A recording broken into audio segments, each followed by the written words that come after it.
Well, good morning. Monday morning. Check that out. Red sky, smoke again. I'm gonna stand right here and look up because we lost a seal in our old auger fill motor yesterday. But we're curious to know, can we finish? We've got 1/4, basically 3 fills, and I think it only leaks once it's been running. I don't think it leaks while it's running.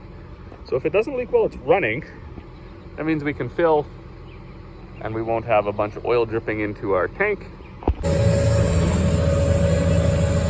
Well, we got probably 40 acres done on this field. The outside rounds are almost 40 acres alone.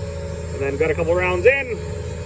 The crew has arrived with fertilizer and our little conveyor so we can unload the fertilizer. And the truck with the seed peas on it. Because need some fertilizer. Should be the last fill of fertilizer, I think. These will top off the peas. We'll be able to check now and see if our hydraulic seal is leaking too bad, and we'll have to go get an auger maybe. The last thing we want to do is have a bunch of hydraulic oil leaking into the fertilizer or the peas. Heck, that's everything. So fingers crossed. Hopefully we can just get things happening.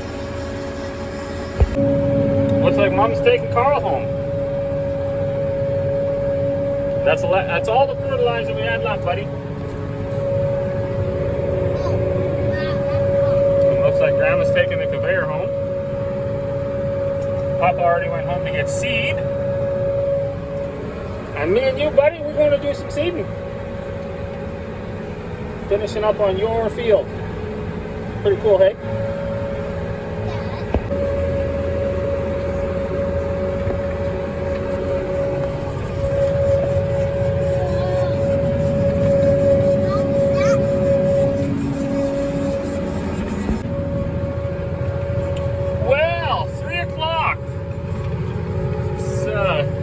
Bit of a day, but all in all, things are going okay. We got Carl unloaded, so the last of the fertilizer was in there, filled with peas a few times. I upped the rate a little bit. I'm going to run out of fertilizer on this field. I only got to make it, but there's 3 rounds in from that side, so I only got a few rounds left, and I'm not out of fertilizer yet. So the way it's going right now, the peas are going through what would be the fertilizer shanks on the drill, and the fertilizer is actually going through the back shank. So it's not the way it's supposed to be, but it's all right because you don't need to put the fertilizer with the peas anyways. But at some point, these are all going to turn red, and it'll just be these 5 that are left green. And then I'm going to make a mental note in the field where that was. Most likely, I'll up my peas a little bit, maybe go to 200 pounds or something. See if that changes the yield or whatever. I think seeding more is better, but I don't know. I've been doing some research. Depends on what you want to believe and who you want to talk to. If you should be seeding a whole bunch more or seeding a whole bunch less, or going with wider spacing or narrower spacing or whatever. Like we got this is a 12-inch drill. So when I do my calculator, seed rate calculator, and you know, it tells me for the cereals and the canola, you can kind of gauge your plant population, what you're shooting for. But when it comes to peas, it's just kind of up in the air. Like narrower spacing is better, maybe wider spacing is better. You hear all sorts of stories. More pounds per acre, less pounds per acre, I don't know. So it's something that we toy with every year. We've had some really nice pea crops. We've had some really terrible pea crops. Who's to say? I know if it gets too wet, the peas suffer, and if it gets too dry, the peas suffer. But for an actual emergence and growing plant, they seem to handle the most adversity up into a certain point. That's around the flowering stage. So there's also some soil-borne diseases that we've been told about, and people claim that they have. So this piece of ground hasn't had peas on it for quite a while, and the other piece of ground just kitty corner here that I seeded peas to haven't had peas on it for, I don't know, 7 years probably. So that soil-borne diseases shouldn't be an issue, but we are getting close to done here.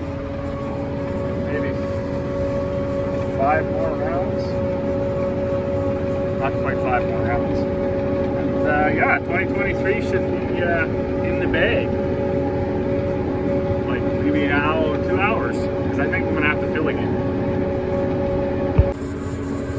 Well, there you have it. That's 2023 finished. That's the last pass. I will say here, that's a real good example of why it would be nice to have sectional control. So I had that tiny little piece that you can see in here, probably 8 feet, and I had to come back the whole length, the whole half mile, seating 50 feet, because I don't have any shutoffs. So to everybody that followed along this seeding season, thank you very much. For all new subscribers and old subscribers, everybody who likes and comments on the videos, I really do appreciate that. Helps a small channel like mine grow. If you're new, you're not subscribed yet, consider doing so. Make sure you, if you're liking the videos, make sure to hit the like button. That helps get the videos out. We are done seeding, but we're not done farming. So we're going to get right into getting the sprayer set up, get it filled up. There's 1/4 over here. I seeded peas too. I'll want to spray that in the next day or two before the peas come up. Also, we got lots of bags to make. We got some maintenance now to do on the drill. And yeah, the work never stops. So again, thanks to everybody that watched, commented, liked, subscribed. Really, really do appreciate that. And we will see you all on the next one.